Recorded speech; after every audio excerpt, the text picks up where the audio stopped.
राधे राधे, हरे कृष्णा। कैसे हो आप सभी लोग? आई होप आप सभी अच्छे होंगे, स्वस्थ होंगे। तो मैं इसी के साथ एक और नई वीडियो लेकर आ चुकी हूँ। इसकी बिल्कुल मत कीजिएगा, लास्ट तक ज़रूर देखें। आज की इस वीडियो में आप सुनेंगे वैशाख महात्म के दूसरे दिन की कथा। तो भगवान श्री कृष्ण के माधव स्वरूप को ध्यान करके आज की पावन कथा का प्रारंभ करते हैं। और आज की कथा में आप सुनेंगे वैशाख मास में प्रतिदिन सुनी जाने वाली बांदरी की कहानी। एक तो चलिए अधिक विलंब न करते हुए शुरू करते हैं। एक राजा था, वह वैशाख मास में प्रतिदिन ब्रह्म मुहूर्त में उठकर गंगा जी में स्नान करता था। और राजा का आदेश था कि मुझसे पहले गंगा जी में कोई भी स्नान आदि नहीं करेगा। अब जब राजा गंगा जी में स्नान करने जाते तो उन्हें प्रतिदिन शांत जल के स्थान पर हिलता हुआ जल यानी कि हलचल युक्त जल दिखाई देता था। तो राजा को संदेह होने लगा कि निश्चय ही कोई तो है जो मुझसे पहले ही गंगा में स्नान कर लेता है। तभी उस राजा ने अपने 2 सैनिक वहाँ पर बिठा दिए पहरा करने के लिए कि देखो गंगा जी में मेरे से पहले कौन स्नान आदि करता है। गंगा किनारे स्थित एक वृक्ष था, उस पर एक बंदरिया रहा करती थी। वह प्रतिदिन राजा के स्नान करने से पहले ही स्नान कर लेती थी और स्नान करने के बाद वृक्ष पर चढ़कर बैठ जाती थी। अब इस प्रकार होते होते पूरा वैशाख का माह व्यतीत हो गया, किंतु अंतिम दिन राजा के सिपाही ने उसे देख लिया और उस बंदरिया को पकड़ के राजा के पास ले गए और कहा कि यह बंदरिया आपसे पहले प्रतिदिन गंगा जी में स्नान आदि करके इधर उधर हो जाती है। अब राजा ने एक प्रतिज्ञा कर रखी थी कि कोई भी स्त्री अगर उनसे पूर्व स्नान करती है तो उनसे वह विवाह कर लेंगे। राजा को बांदरी के साथ विवाह करना पड़ा। इधर वैशाख स्नान के पुण्य के बाद ही बांदरी में गर्भ ठहर गया। 9 महीने पूरे होने पर बांदरी ने राजा से पूछा कि शिशु जन्म के समय मुझे क्या करना चाहिए। तब राजा ने महल में एक घंटी लगवा दी और बांदरी से कहा कि जब भी तुम्हें दर्द हो तो उसे बजा देना, मैं संपूर्ण प्रबंध कर दूंगा। राजा की अन्य रानियां भी थीं, लेकिन उनकी कोई संतान नहीं थी। अब बांदरी को गर्व है। यह समाचार जानकर अन्य रानियां मन ही मन ईर्ष्या करने लगीं और भावी संतान का नाश करने की विभिन्न प्रकार की योजनाएं बनाने लगीं। घंटी लगी देखकर एक रानी ने बांदरी से इसका कारण पूछा। बांदरी ने संपूर्ण रूप से बता दिया कि रानी ने बहकाया कि एक बार घंटी बजाकर तो देखो कि राजा आते हैं या नहीं। मतलब जो राजा ने वहाँ पे घंटी लगवाई थी, उस घंटी के बजाने से राजा वहाँ पर आते हैं या नहीं, ये राजा की जो रानी थी उन्होंने बांदरी से कहा एक बार तुम बजाकर तो देखो कि राजा आएंगे भी या नहीं, ये खाली तुम्हें बहका दिया है। बांदरी ने घंटी बजाई तो राजा दौड़े दौड़े महल की ओर आए और घंटी बजाने का कारण पूछा। इस पर बांदरी ने उत्तर दिया कि मैंने तो रानियों के कहने पर यह घंटी बजाई थी। तब रानियों ने राजा से कहा कि यह तो पशु है और ना जाने कितनी बार घंटी बजाएगी। राजा से इस प्रकार कहकर उन्होंने घंटी को हटवा दिया। अब कुछ दिन के बाद बांदरी के शिशु जन्म का समय आया तो उसमें रानियों से पूछा गया कि मैं क्या करूँ। तब रानी ने कहा कि तुम आंखों पर पट्टी बांधकर सो जाओ। बांदरी के वैशाख माह के स्नान के पुण्य प्रताप के रूप में एक सुंदर पुत्र का जन्म हुआ। शिशु के जन्म होते ही उसने रोने से पूर्व ही रानियों ने उसे एक टोकरी में रखकर दासी को दे दिया और आदेश दिया कि इसे नदी में बहाकर आओ, और उस शिशु के स्थान पर एक पत्थर रख दिया और राजा को कहलवा दिया कि बांदरी ने तो एक पत्थर को जन्म दिया है। राजा ने जब सुना तो उन्होंने भी संतोष कर लिया कि जब दूसरी रानियों के ही कोई संतान नहीं तो यह तो बांदरी है, इसकी क्या संतान होगी। उधर दासी ने उस सुंदर शिशु को नदी में न बहाकर कुम्हार के खदड़ में रख दिया। अब दूसरे दिन कुम्हार और कुम्हारिन खदड़ में आए तो वहाँ एक सुंदर शिशु को रोते हुए देखा। कुम्हार और कुम्हारिन भी निसंतान थे। उन्होंने उस शिशु को अपने लिए भेजी गई भगवान की भेंट माना और बड़े ही प्रेम भाव से शिशु का पालन पोषण करने लगे। और कुछ बड़ा होने पर बालक को यह ज्ञात हुआ कि वह रानी बांदरी का पुत्र है, जिसको रानियों ने मरवाना चाहा था। एक दिन वह बालक कुम्हार के बनाए हुए मिट्टी के हाथी और घोड़े लेकर पनघट पर जा बैठा और दासियों को देखकर कहने लगा कि जाओ जाओ रे मेरे मट्टी के हाथी घोड़े, पानी पियो। जब दासियों ने यह बात सुनी तो वह हंसने लगी और बोली, मूर्ख, कभी मिट्टी के हाथी घोड़े पानी पीते हैं क्या? इस बालक इस पर बालक ने कहा कि कभी बंदरी के भी पत्थर जन्म लेता है क्या? क्या उस बालक की यह बात दासियों ने जाकर अपने महल में कही।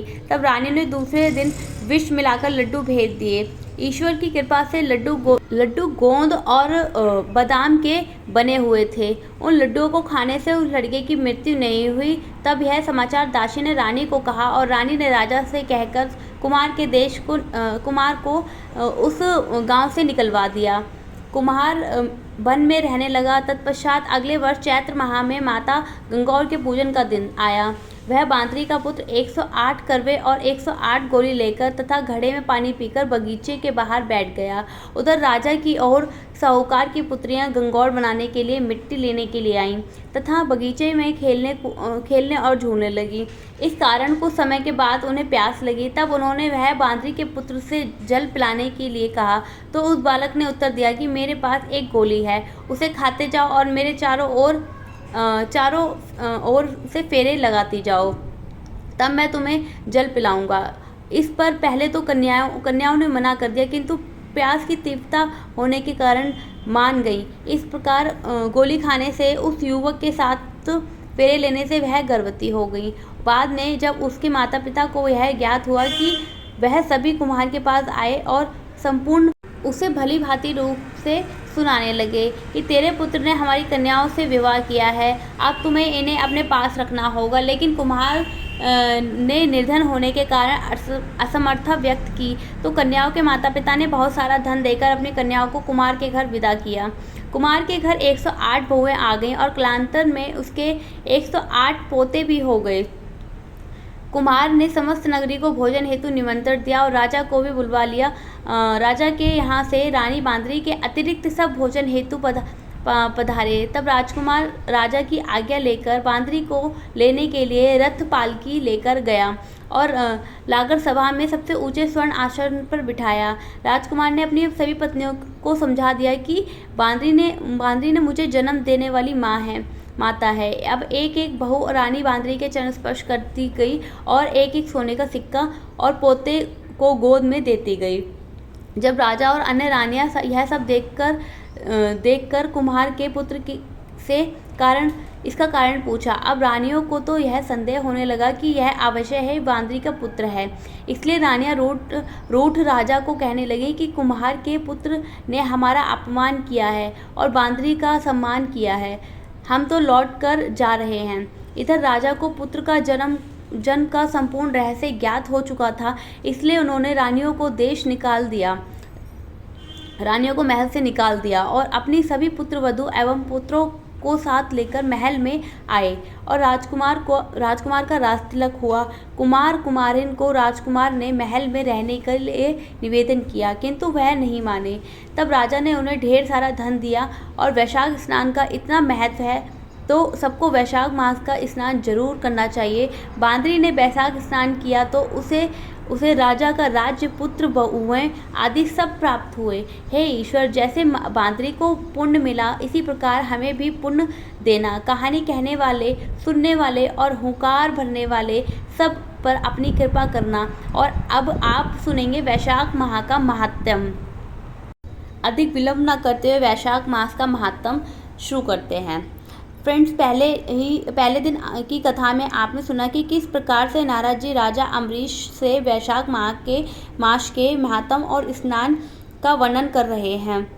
और आज दूसरे दिन की कथा में आप जानेंगे कि वैशाख मास में विविध वस्तुओं के दान और स्नान का क्या फल प्राप्त होता है। तो कथा सुनने से पहले भगवान गणेश का अपने मन में ध्यान कर लीजिए, श्री हरि का अपने मन में ध्यान कर लीजिए, श्री हरि विष्णु का अपने मन में ध्यान करते हुए ओम विष्णु भगवते नमः इस मंत्र का उच्चारण कीजिए और इसके बाद इस पावन कथा का प्रारंभ करते हैं। और आप ब्रह्मर्षि नारद जी बोले, हे राजन, जो मनुष्य श्रेष्ठ ब्रह्मांड को पलंग दान करता है, ब्रह्मा को पलंग दान करता है और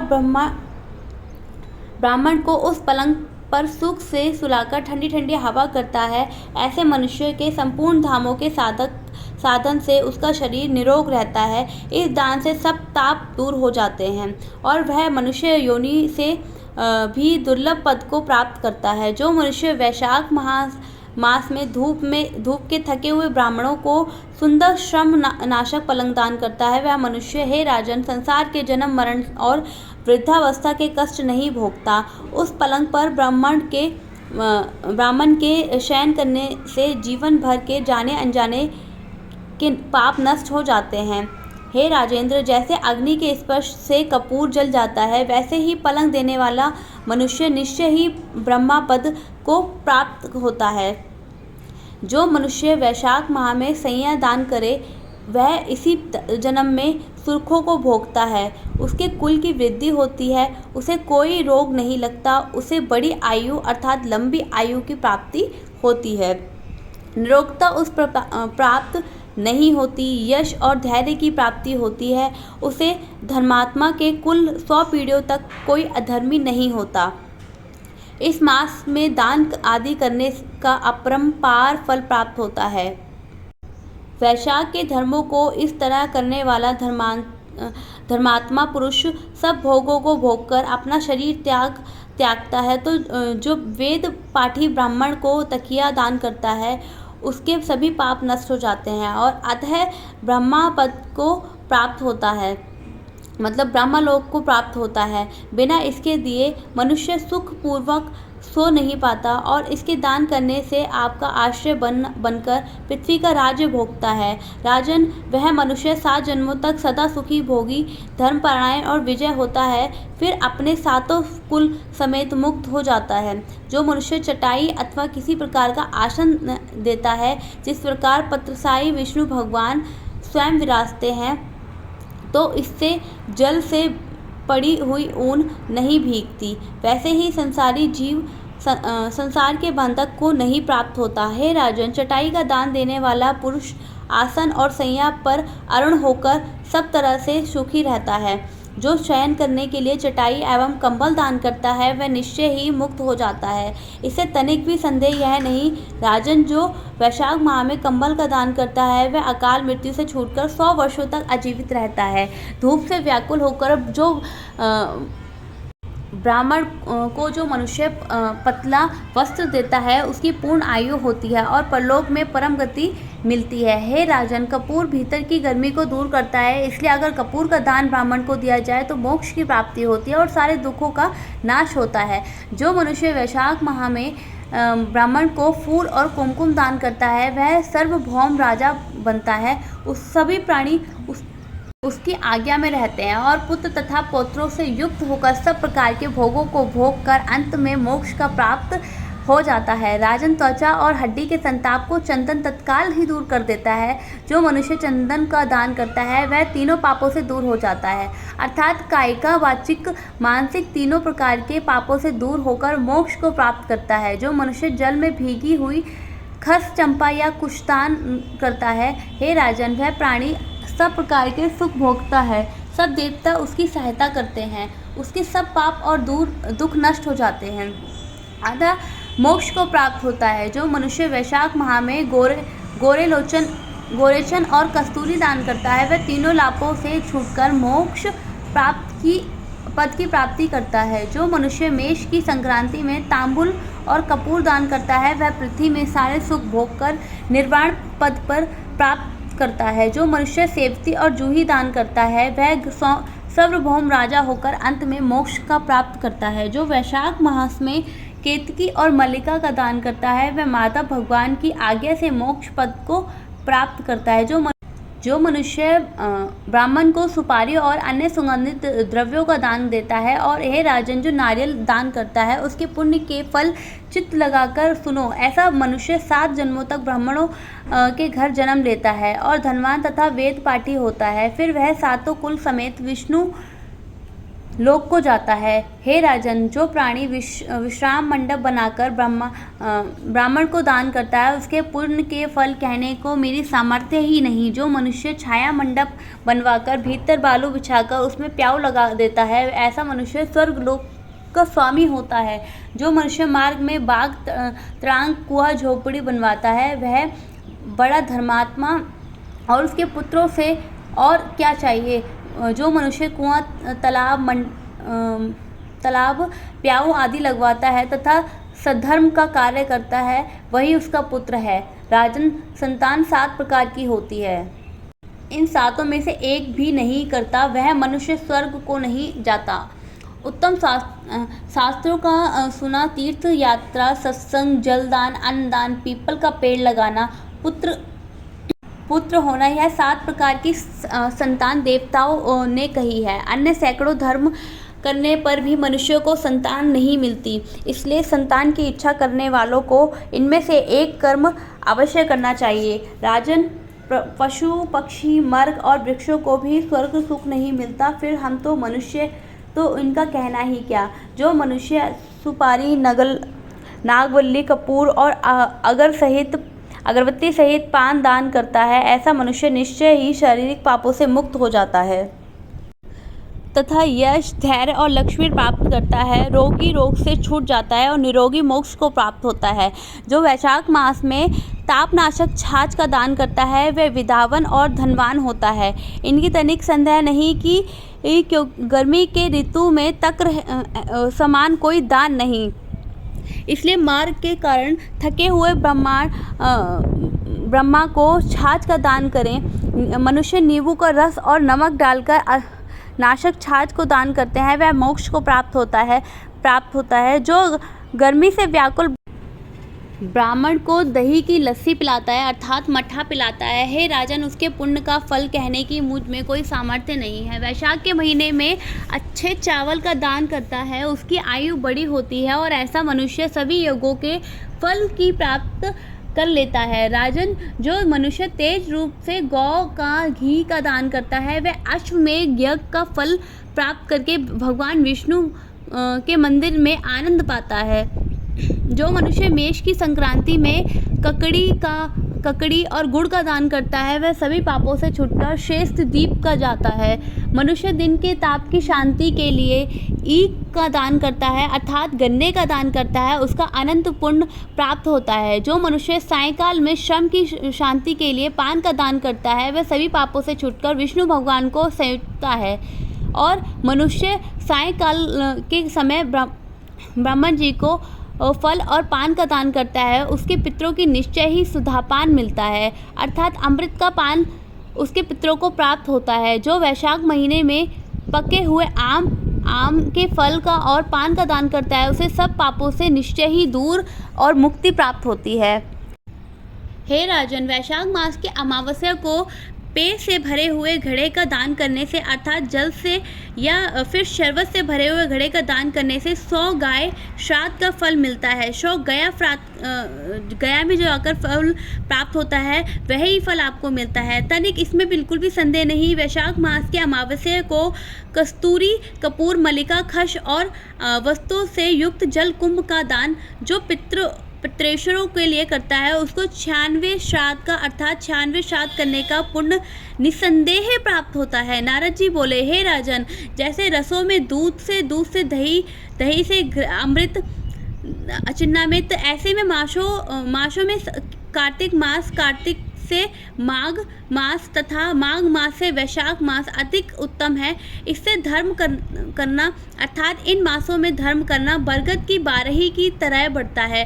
हे राजन, मेष की संक्रांति में मधुसूदन भगवान का ध्यान करें तथा प्रातःकाल स्नान करके भगवान विष्णु का पूजन करें और इस प्रकार से मधुसूदन भगवान की प्रार्थना करें, हे मधुसूदन, हे देव, मैं वैशाख मेष की संक्रांति भर प्रातःकाल स्नान करने की कामना करता हूँ, आप इसमें विधिवत पूर्ण कीजिए। फिर अर्घ देते हुए कहें कि हे मधुसूदन, आपको अर्घ देता हूँ, इसी भली भांति ग्रहण कीजिए।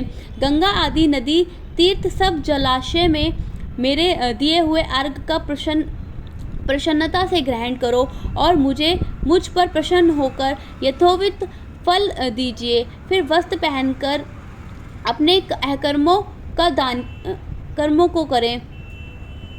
फूलों से भगवान विष्णु की पूजा अर्चना वंदना करें। वैशाख माह संबंधित कथा सुनने से कोटि जन्म के सभी पाप से मुक्ति मिल जाती है और मोक्ष की प्राप्ति होती है। पृथ्वी, स्वर्ग और पाताल कहीं भी दुख नहीं होता, कहीं भी गर्भ में कोई दिक्कत नहीं आती, न कभी माता का दूध पीता। हे राजन, वैशाख मास में तो जो तेल मलना, दिन में सोना, कांसे के बर्तन में भोजन करना, खाट पर सोना, घर में स्नान करना, निषिद्ध भोजन करना, दोबारा भोजन करना और रात्रि काल में भोजन करना और उत्तम कथा नहीं सुनता, न तथा किसी तीर्थ पे नहीं जाता, स्नान आदि नहीं करता, दान आदि नहीं करता, तो ऐसे मनुष्य नरक में जाते हैं और चंडाल योनि को प्राप्त होते हैं। ऐसे मनुष्य को कुत्ते की योनि 100 वर्ष तक प्राप्त होती है, फिर गंधे और खच्चर योनि प्राप्त करके नरकगामी को भोगते हैं। हे राजन, 1000 ब्राह्मणों की हत्या का पाप किसी तरह से दूर हो जाता है, परंतु वैशाख मास में स्नान आदि न करने से उसका पाप कभी दूर नहीं होता। वैशाख मास के नियम पूर्वक कमल के पत्तों पर भोजन करने से सब प्रकार के पापों से निवृत्ति मिल जाती है और विष्णु लोक की प्राप्ति होती है। वैशाख मास में दोपहर के समय मार्ग चलकर आप अपने घर पर आए हुए थके हुए ब्राह्मणों को सुंदर आसन देकर जो मनुष्य चरणों को दबाता है और चरणोलक अपने मस्तक पर लगाता है, उनके चरणों पर अपना मस्तक रख देता है, उसके बराबर पुण्य फल निश्चय ही प्राप्त होता है। हे राजन, वैशाख मास में अन्नदान और जलदान न करने से पाप और दुख कभी दूर नहीं होते। प्रातःकाल सूर्योदय होने पर सागर से मिलने वाली सप्तगंगा अर्थात जाह्नवी, वृद्धगंगा, कालिंदी, सरस्वती, कावेरी, नर्मदा और वेणी, यह 7 गंगाएं कही गई हैं अर्थात गंगा के समतुल्य ही मानी गई हैं। तो इन नदियों में स्नान करके भगवान विष्णु में मन लगाने से 7 जन्मों के संक्षिप्त पाप कर्म शीघ्र ही नष्ट हो जाते हैं। वैशाख मास के महीने में बावड़ी में स्नान करना या घर में अलग अपराकृत गौ के चरण के रखने की जगह समान जल भरा हो, जहाँ पर उसमें भी चरण स्नान आदि कर सकते हैं। हे राजन, बड़े बड़े पाप दूर हो जाते हैं। जो कोई धन संपन्न हो अथवा दरिद्री हो या पराधीन हो, उसे जो वस्तु मिल जाए वह ब्राह्मण को दान देना उचित है। कंदमूल, फल, शक, नामक गुण, बेर पत्र, जल और छाछ, जो भी वस्तु दान की जाए अपरिवर्तित हो जाएगी। दान ना करने से दरिद्रता आती है और दरिद्र होने से पाप किया जाता है और पाप करने से नरक मिलता है। इसलिए सुख की इच्छा रखने वाले मनुष्यों को अवश्य ही दान करना चाहिए। अगर कोई बड़ा मकान हो, अच्छा सुंदर हो और सब सामग्रियाँ हो, शोभायामन हो, मगर उस पर क्षति ही ना हो, तो वह शोभा नहीं पाता। जिस प्रकार से दया न होने पर सभी गुण व्यर्थ है, जैसे उत्तम शाक भी बिना नमक से स्वादिष्ट नहीं लगती, जैसे ही कोई कुरूपवती स्त्री श्रृंगार होने पर भी अच्छी नहीं लगती, वैसे ही वैशाख मास में धर्म, कर्म और स्नान आदि नहीं करता, उसका किया हुआ सब कार्य बेकार माना जाता है। वैशाख मास में तीर्थ यात्रा, जप, यज्ञ, दान और होम हवन कराने का कोई फल भी अधिक नहीं होता और तुरंत उसका फल मिलता है। वैशाख मास को देवता भगवान मधुसूदन हैं और जिस मनुष्य ने किसी भी प्रकार से वैशाख मास में मधुसूदन भगवान का पूजन नहीं किया, ऐसा मूल बुद्धि मनुष्य सुअर की योनि प्राप्त करता है अर्थात सुअर की योनि पाता है। जो तुलसी दल से वैशाख मास में मधुसूदन भगवान की पूजा करता है, वह सर्वभोज भौम राजा होकर कोटि जन्मों तक अनेकों सुख भोगता है और फिर अपने करोड़ों कुलों को लेकर भगवान विष्णु की संयुक्त मुक्ति को प्राप्त करता है। हे नारद जी कहते हैं, हे राजन, यह शरीर अपने अधीन है, जल भी अपने अधीन है, साथ ही आप अपनी जीवा भी अपने वश में नहीं है। इस स्वाधीन शरीर में स्वाधीन जल में स्नान करके स्वाधीनता जीवा से हरि इन 2 अक्षरों का उच्चारण करना चाहिए।